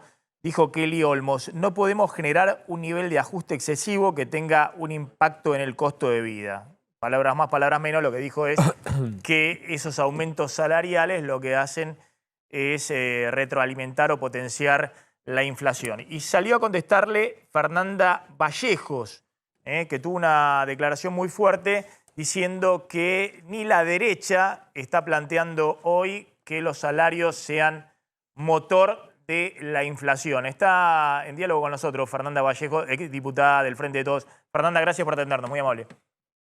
Hola Maxi, ¿cómo estás? Bueno, ¿lo resumí bien? ¿Vos pensás que en este momento la ministra de Trabajo lo que está planteando es que los salarios son inflacionarios? Mira, me parecieron desacertadas las declaraciones. En todo caso, hay que preguntarle a ella si es lo que efectivamente quiso decir o fue una apreciación apurada, digamos, en el marco de las declaraciones que estaba haciendo.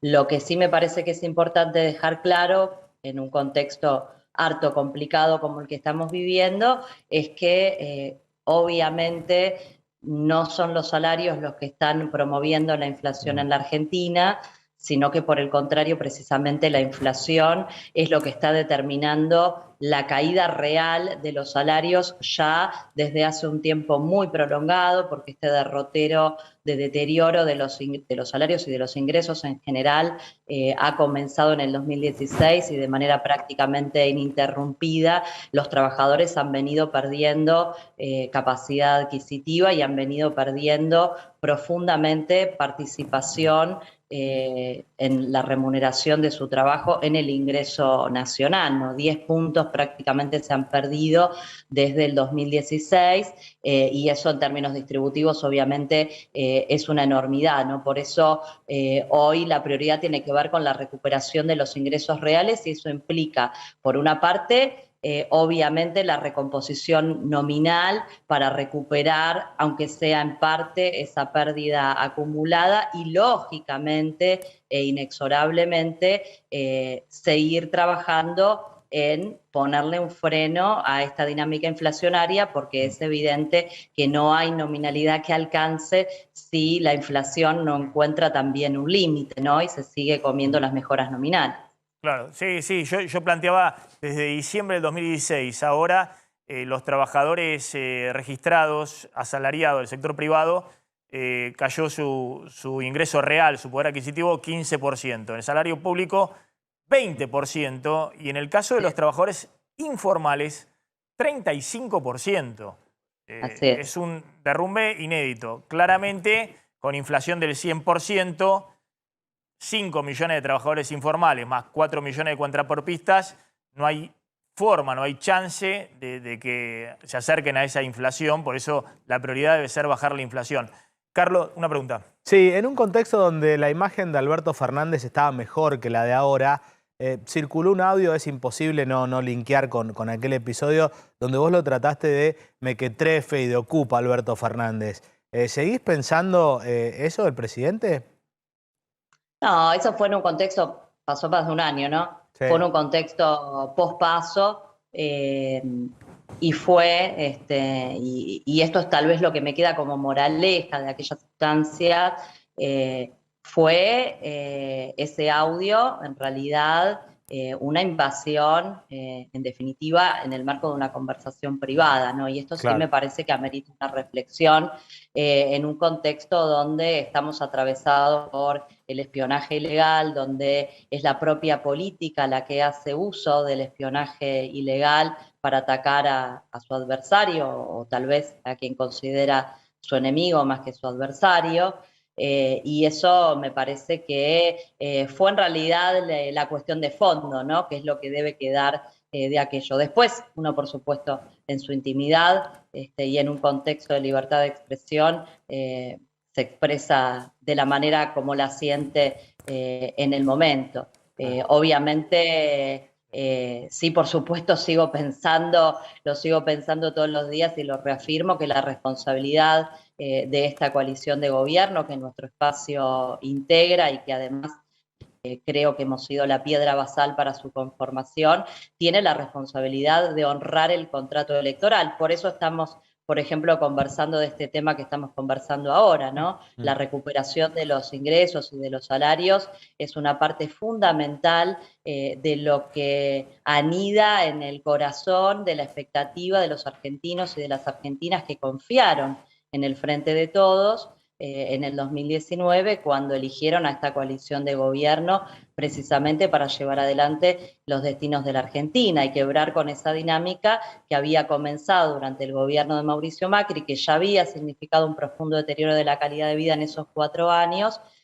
Por supuesto estuvo la pandemia, y eso sería una necedad de negarlo, que ocurrió y que impactó, pero también es cierto que en el año 2021 la economía creció más de 10% y los salarios, hablando de participación, perdieron 5 puntos de participación en el ingreso. Es decir que cuando la economía caía con Macri, con 3 de 4 años de recesión, los trabajadores perdieron y cuando la economía retomó su ritmo de recuperación y de crecimiento en el 2021, también ahora los trabajadores siguen perdiendo. Esto nos habla de que algo está muy mal en la matriz distributiva argentina y que amerita una corrección urgente. Como bien decía Maxi, obviamente la inflación hoy aparece como el elemento central que está golpeando por ese lado, y a mi juicio hay una raíz fundamental, sobre todo en este momento actual de la inflación en la Argentina, que tiene que ver con la debilidad cambiaria del Banco Central, la debilidad de la posición de reservas del Banco Central, que es de donde se explica el principal motor inflacionario que hoy tenemos en la Argentina, junto, por supuesto, en este río revuelto, donde nunca faltan pescadores dispuestos a hacer ganancias, con conductas y comportamientos abusivos y especulativos de algunos sectores que no se justifican por lo que ocurre con los costos de producción.